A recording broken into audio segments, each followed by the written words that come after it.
Okay, we are live again, and welcome back in our first English session of the project Video Games and High Culture.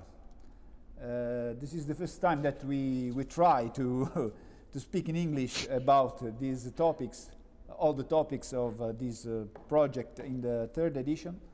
And we are with Nico Balletta from DevCom, head of program hello, of DevCom. hello. And Elisa Di Lorenzo, that is CEO of Untold Games and is a creator of the event with us. Well, to start, we are in the final session today, and we discussed a lot about a lot of different things around video games, apocalypse, narrative mechanics, gameplay mechanics that are connected with the apocalypse, and so revelation, and so the finalism of the apocalypse. In your experience, Nico, of gamer and professional in the gaming industry, what is your idea of the connection between?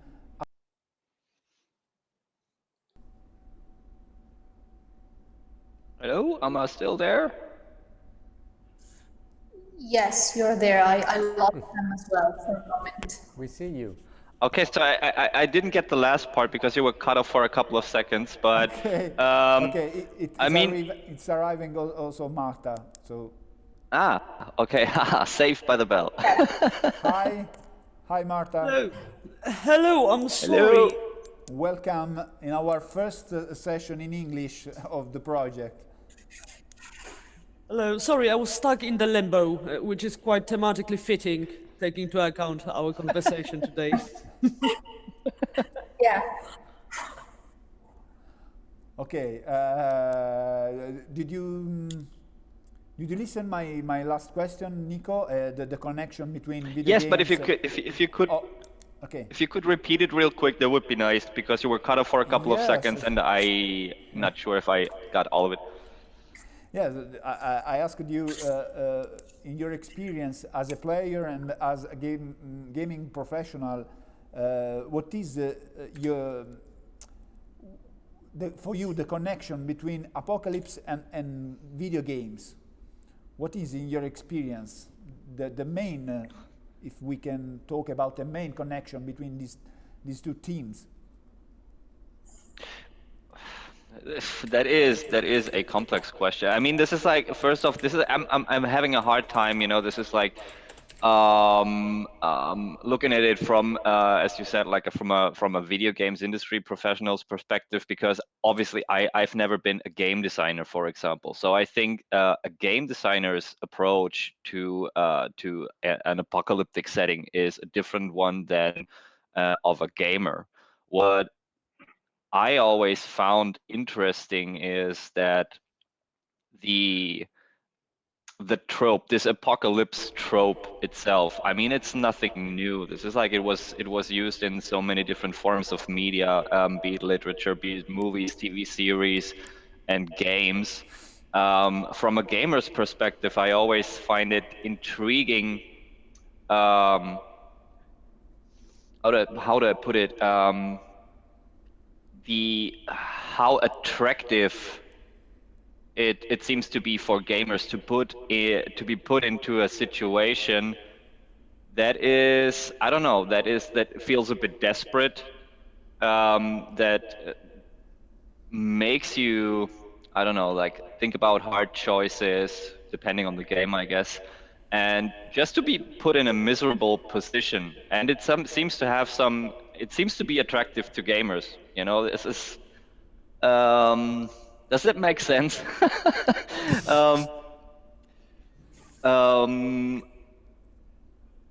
And I mean, when you look at how many games also treated this subject in so many different ways, like, I mean, we have Marta from 11-bit here, and probably they are the best example for how you perfectly deal with this apocalyptic setting, and putting gamers into a situation where they have to make hard choices. I'd say it's not necessarily the game that you play to feel good, if that is, if we can put it like that. I mean, these are games that you play knowing that you're gonna have a hard time to a degree. It's not like, you know, for example, you can also take Horizon, for example, which is also post-apocalyptic, but it couldn't be further away from a game like Frostpunk or this War of Mine. And this is something that really intrigues me.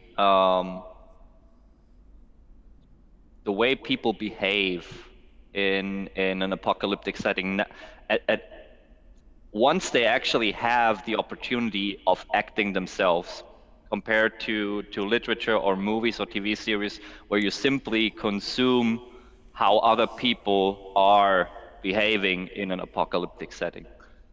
I think for me that as a gamer, this is one of the most interesting aspects of the whole setting. Yes, sure, sure. During the day, during the talks, one point was very interesting, that the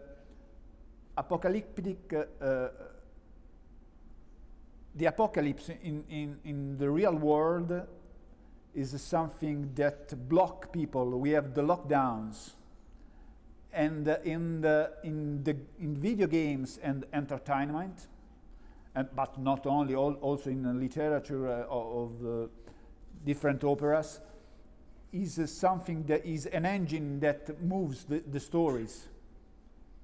So this is the dichotomy between the two things, the action and the block. And so these different two things. And for sure, Marta can say a lot of more to us with the Steam, so Frostpunk, a lot more things about the reactions of players in a post-apocalyptic game that is a game and not really reality. Please, Marta, tell us your experience. So apocalypse used as a setting element in games, it's a really strong call to action. So it lacks for me the depth that actually eschatology provides. Wait, I need to make you quieter because I can hear myself. Sorry. So it lacks the depth. It's a simpler call to action, and it lacks the weight for me of an actual eschatological apocalypse, as the apocalypse is something that you cannot stand against. And in games, is usually used as a basic narrative set piece, so everything is PG-13, sorry, so everything is destroyed, not the word I was going for. And now it is used as an incentive for the player. So when I would look for an actual apocalypse, not call to action in games, I would actually look more in terms of personal apocalypse. So yeah, but that's a different topic, so I can stick to the call to action kind of approach, because of course the player needs a motivation, and this is the most basic motivation that you can create in terms of player motivation. Also worn out quite strongly, stopping the apocalypse. In terms of post-apocalyptic games, it creates a blank state, like a blank canvas that you can paint on, because you don't have to go with the rules of our world, you don't have to make it realistic, because it kind of wipes out the slate and you can go.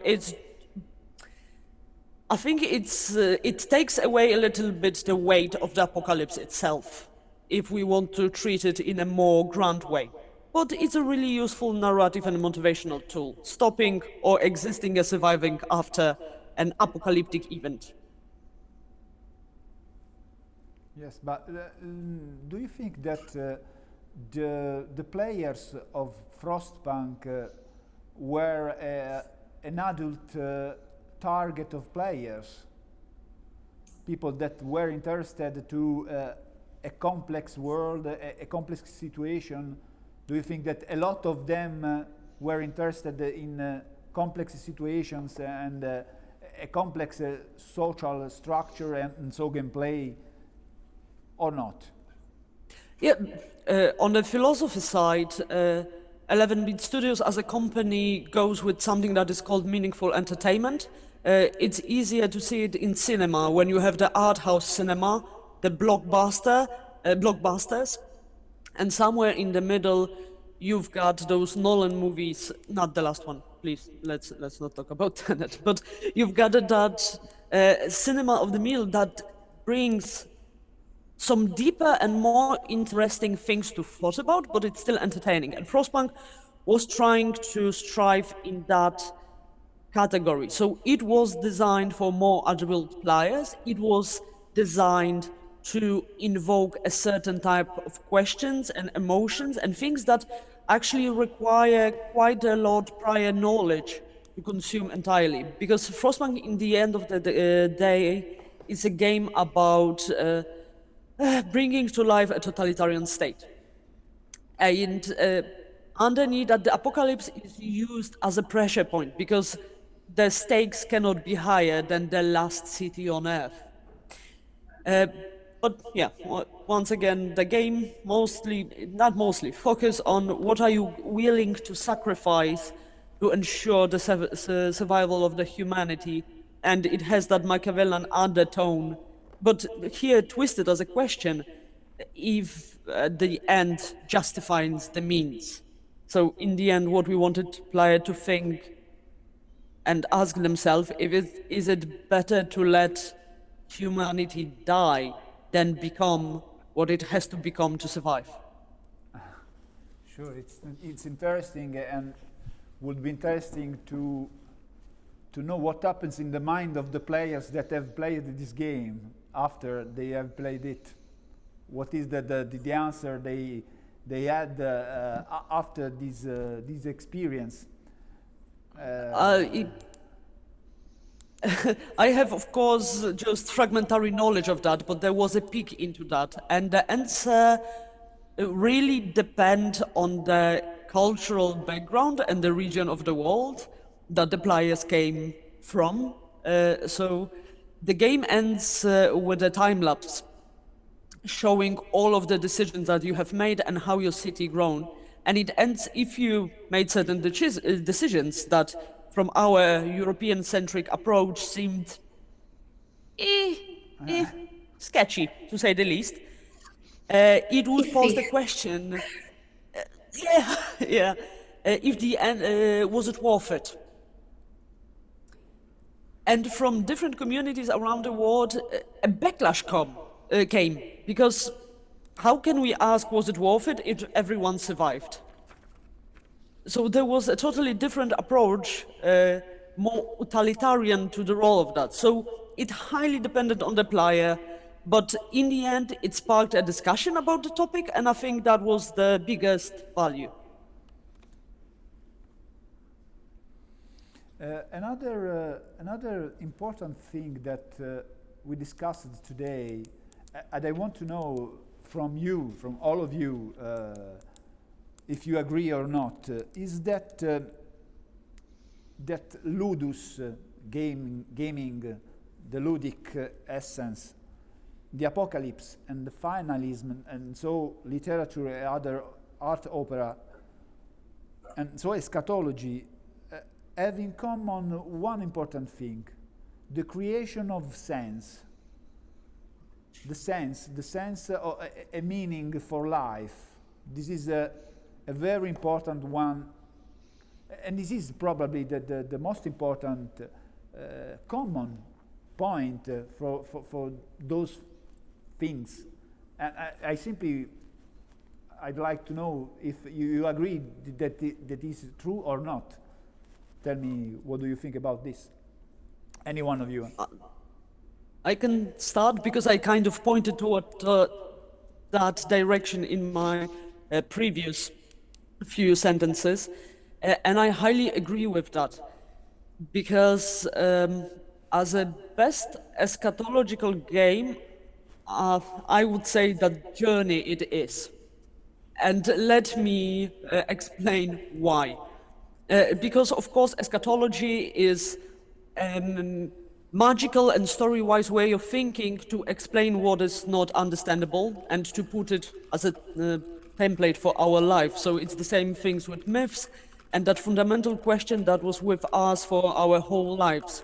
Why here? Where are we going? What has happened? And we try to answer it over the centuries in many different ways, and creating elaborated eschatological concepts was one of the ways to answer that.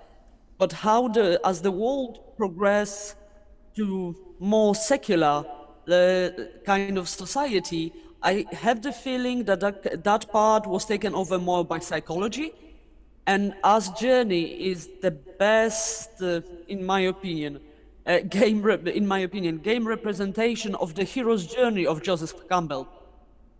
It's a deeply apocalyptic, oh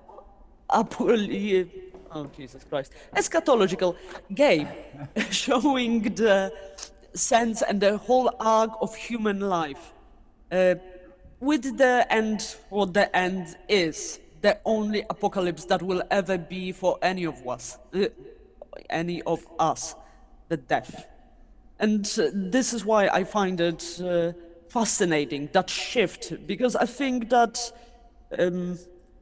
explosion-driven, huge apocalypse trope is already worn out quite strongly. And that sense and the human perspective and human frame is what is really interesting.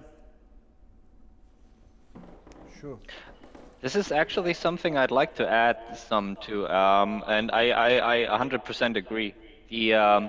What I do think is what also comes into place when you look at, like I mentioned, when you look different forms of entertainment that uses apocalypse as, like you said, like the blank slate, the canvas on which you build your game, movie, TV series, whatever.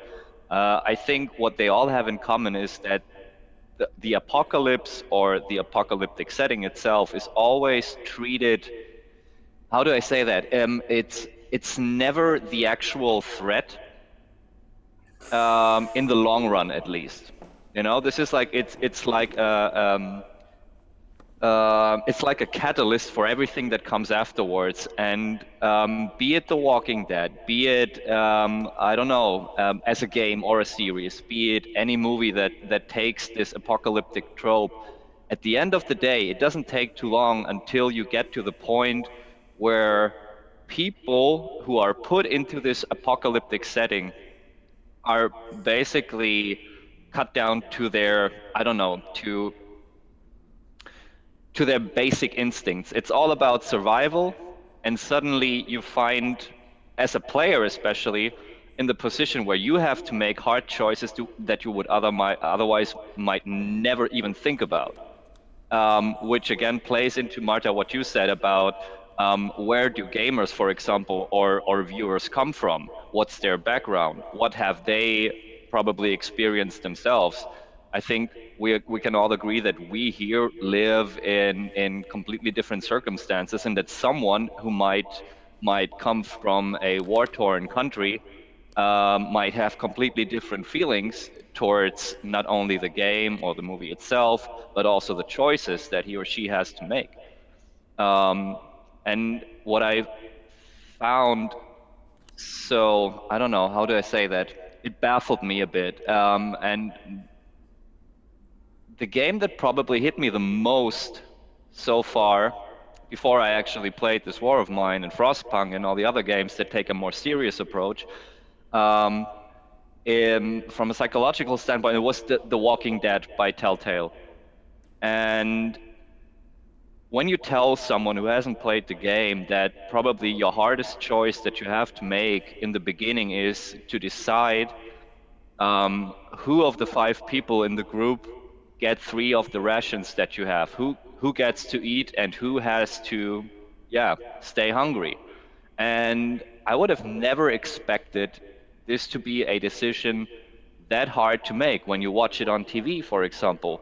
The decision is out of your hands. You just consume what is happening on screen. Once you actually have to press a single button to make this decision yourself, it becomes so hard. And after a while, and this is from a psychological standpoint, I find that super interesting. 3 chapters further, it's not about distributing food anymore. It's about, will I save that person who will definitely die because she's overrun by zombies, or will I just move away? And this is on a totally different level. So what I also think is super interesting is the aspect of empowerment. You have this setting. How powerful are you? Is it just about survival? Are you armed, for example? Do you just blast away through hordes of zombies just for the sake of entertainment, or do you have to count your bullets and all of that stuff? This is something I'd actually love to talk about with a psychologist. Why that is that we feel this attractiveness of putting ourselves into that situation, while in the real world, it seems to be even.